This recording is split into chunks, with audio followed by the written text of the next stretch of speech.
கர்த்தருடைய நாமத்துக்கு ஸ்தோத்திரம் உண்டாவதாக. மழை இல்லாத மேகத்துக்கு சமம். சிலர் வாயினால் சொல்வார்கள், திருந்துகிறேன் திருந்துகிறேன் என்று.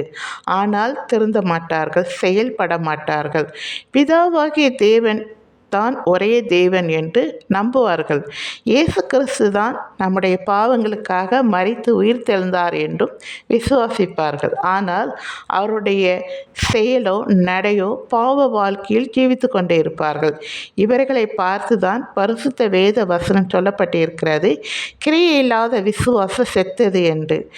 நன்மை எது தீமை எது என்று நன்றாக தெரியும், ஆனால் நன்மையை செய்ய மாட்டார்கள், தீமையை செய்வார்கள்.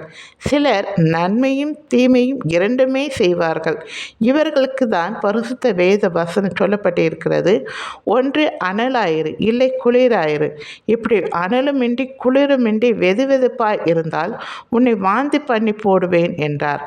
ஒரு சிலர் திருந்துவது மாதிரி கொஞ்ச நாள் இருப்பார்கள், மறுபடியும் பாவ வாழ்க்கையை செய்வார்கள். இவர்களே தான் நாய் தான் கக்கினதை மறுபடியும் திரும்பவும் தின்னுவது போல், கழுவப்பட்ட பன்றி சேற்றிலே புரளுவது போல் இருக்கிறார்கள் என்று. இப்படி இருக்கலாகாது.